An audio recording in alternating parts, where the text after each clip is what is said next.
Okay, I want to congratulate our team and thank our fans and our students. Our students are so unbelievable, and a lot of people came to I think, say thank you for last week's hard-fought win on the road against Minnesota, and step up and watch Connor play and so many young guys playing today and really help us. Charlotte's got really good players. I told Coach Pogge after the game that you guys just need to keep working. You've got some really talented players. There's a bunch of 5-stars on there and a bunch of guys, and sometimes it takes a little bit longer to get transfers all together. But that first couple of drives, I mean, I'm sitting there saying, okay, this is going to be a handful throughout the day. And you start looking around at college football scores, it scares you. It's changed. I think probably the transfer portal's changed it the most, because teams can change who they are, and you don't even know what that means anymore. I was really impressed with their quarterback, Mack Brown. He got hurt at halftime and didn't get to play the second half, but the young freshman came in and did some good things. And that kind of threw us off because we hadn't seen him before. So he had a drive or two there as we've gone. But proud of our defense that they held them to 25 carries for 49 yards again. So that's 75 yards and 49 yards, and we haven't done that in a long time. So really, really proud of them. And when you start stopping the run, that means that you put them in third and longs, and then they're 2 for 14 in third downs. And that's obviously something that's really, really positive for us. We've got to get more sacks, and we've got to put ourselves in a position where, because we had 3 sacks, last week we had 5, but we got to get more turnovers. And that's something we talked about last week, and it didn't get better. Omarion was running the ball well. He got banged up a little bit, and he could have played, but we pulled him out because we wanted to make sure he's safe moving forward. And we wanted to see the younger backs, and Caleb Hood got to play a little bit again, and that helped him get his confidence back, so maybe he can play more moving forward because he hadn't practiced very much. Young French made some good runs at the end of the game. But Davion Goss is a guy that we really feel good about, and that's with Darren Barlow being out. So Larry Porter's done a really good job with a full room of really good running backs. So hopefully Barlow will be back next week, but if not, he's going to have to fight now with Davion to get where he needs to get. Thought Connor did a lot of really good things. We were 6 for 11 on third down. We ran for 269 yards. We threw it for 221 yards, and we can do a better job in that area. But I thought that this will be a great teachable moment game for him. Don't do this. And when we got called for the pick when we were going in to score, they absolutely hit him in the face, and they just missed it. They looked for targeting. Well, you can't call roughing the passer from upstairs because they call targeting. That was absolutely roughing the passer, so I hate it for them, and they knew it. They just missed it. But he got hit right in the face. You can't hit the quarterback in the face, and that would have been another 15-yard penalty and a first down that should have led to another touchdown. So we've still got to be more consistent on offense. We had too many penalties, but and they threw it over our head a couple of times with our defense. So we've got to get that stopped, because when you stop the run, they're going to have to take deep shots. And as Coach Bowden used to tell me, we were hitting the quarterback a lot early in the game. And he was still making plays because he's at Florida last year. He's really a good player. But at some point, if you keep getting those hits, you're going to get tired of it. And Coach Bowden said, as long as we're hitting him, I didn't care. And our guys just continued to do that. So played just about everybody that could play.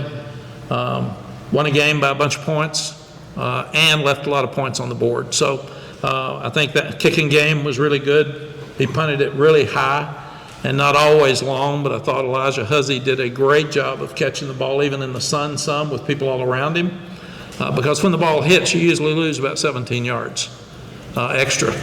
So that happened to us at Minnesota. So he did a tremendous job. We missed a 50-yard field goal, which it was long enough. We just shoved it a little bit to the right, but thought our punting game was good. And we kicked every kickoff out of the back of the end zone. So felt like kicking game was really good. We didn't turn the ball over on offense. We can get smoother. We can make better things happen. And it was good that we were forced to play without 3 of our best players. When Blasky went out early, and he said he could go back in, but we didn't want him to. And Zach Greenberg goes in. He's never been to a college game before at this level. So that's just kind of the day it was. Okay. So they just kept coming to tell me and said, so-and-so's out. And I said, okay. And Cameron Rucker felt something in the weight room on Thursday afternoon late, and he was out for a couple of weeks. So it's been 2 weeks to start the season with a lot of sudden change. Let's just put it that way. And the guys and coaches seem to be just handling it and moving on. Next man up. So it'll be fun to see, how did Tyler Thompson play? How did J. Brown Harvey play? Because they've never really played in games before, and this will be a great video to watch tonight, so we can see a lot of players that haven't played very much and see how they play. Questions? With Connor injuring his ankle early in the ball game, coming in last week, tried to get you to the finish line, was this kind of like his first healthy, full game? And then when you throw in some of the adversity, losing Omarion, losing his center, how do you think he handled that? Did you see growth during the game? Yeah, I thought he handled it really well. I didn't like the way we responded to the 1-minute drill with 4 minutes left right before the half. We were kind of disorganized, and then we hit a pass, and we're lined up with too many guys on the line of scrimmage. And so we've got to do better in those areas. Sam and Drake had so much poise when they were going, so we've got to get better in those 1-minute drives. But we can get Connor running the option like he can, and we will. We can move him more with boots and nakeds. He had one right into a blitz, and he got to throw that ball away. So this will be worth 5 years of coaching for Chip, for Clyde, and for Connor, because he had so many great things. It's hard with that reverse throwback pass. That thing took forever, and it was up in the air. I thought it was never going to come down, and poor old Christian Hamilton waiting on it, I thought, forever. And that's hard to catch a ball that wide open, and Christian did a great job and then scored and had Copenhaver pushing him too. So I think Connor will see that there were some plays he could have kept on the option instead of handing it off, or vice versa. I think he will see that there's some passes where he went short that he could have gone deeper, and he did a really good job. As a follow-up to that, you mentioned poise. How does he develop poise other than being in those situations? I told the guy, I think he wants to please, and he tries so hard. He won 2 state championships in Alabama with packed houses, so he's got poise. And he's one of the smartest kids I've ever seen, so I think he needs to have more fun and quit trying to please us all. And hopefully after today he'll be able to do that. Mack, along those lines with Connor, did you think about, in terms of the poise and things like that, did you feel like he had a little bit of a dicey beginning there where he was kind of running around in the end zone a little bit? The first series he fumbled. Do you think he was thinking too much, trying too hard there on the first series? Yeah, I'm sure he was anxious because this is the first time he's ever started at home. Played a little bit against Campbell in the second half, but he really hadn't played any. And you're following Drake and Sam, so that's a load. You're following Max, who had a great third quarter the other night. That's a load. And he knows we got a chance to have a really good team. We've got to have a quarterback step up. So there's a tremendous amount of pressure, and we've got to take that pressure off of him, really help him. He gives you an added dimension because he's so fast. And when he turns up, there's 15 yards real quick. So it's going to change how people play us, and it's going to allow us to have more people open because they can't play man as much. They can't blitz as much because if they blitz and miss, he's gone. So we're going to have to figure out how people are going to play him. It's going to be interesting to watch to see how he develops, the plan that we develop with him, and how people play against him. Chip? Mack, I've seen that play early in the game where he scrambled around, threw back across the field with J.J. Jones. Yeah, that's one of those you said, no! Don't! Oh, good job. That's a great play.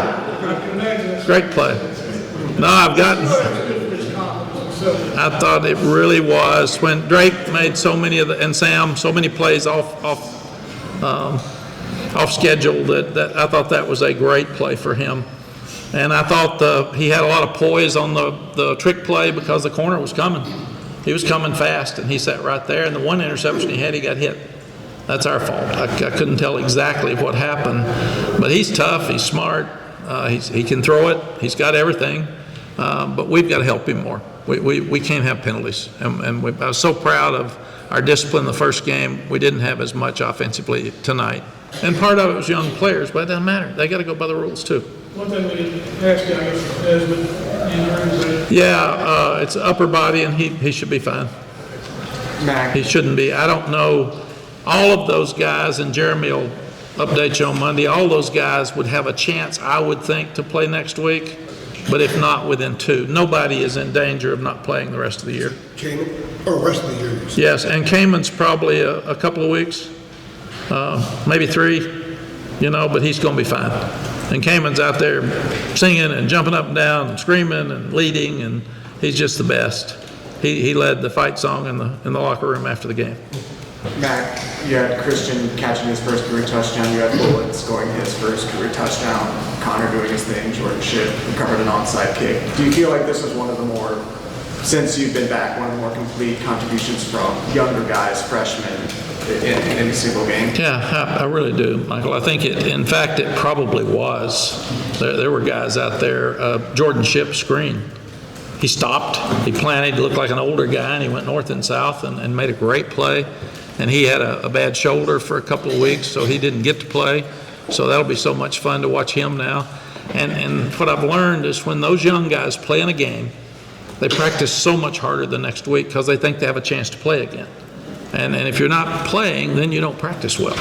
So I was excited to see Alex Taylor out there and Vari Green out there. It's the first time they've been in Kenan Stadium in a game, so it has to be a great thrill for them.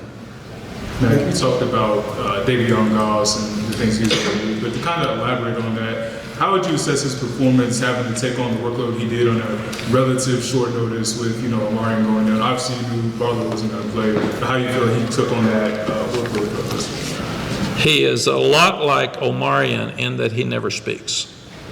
That room doesn't speak. I mean, none of them do. So it's the weirdest thing I've ever seen in my life, and Coach Porter doesn't speak. So they just, it's like a bunch of guys just sitting in there watching video, and maybe they got sign language or something, I don't know. But he is, he's really cool, he's mature, he's tough. He is not emotional at all. We've seen that in the spring. We've seen it every day in practice. When you put him in a situation, he looks like an older player.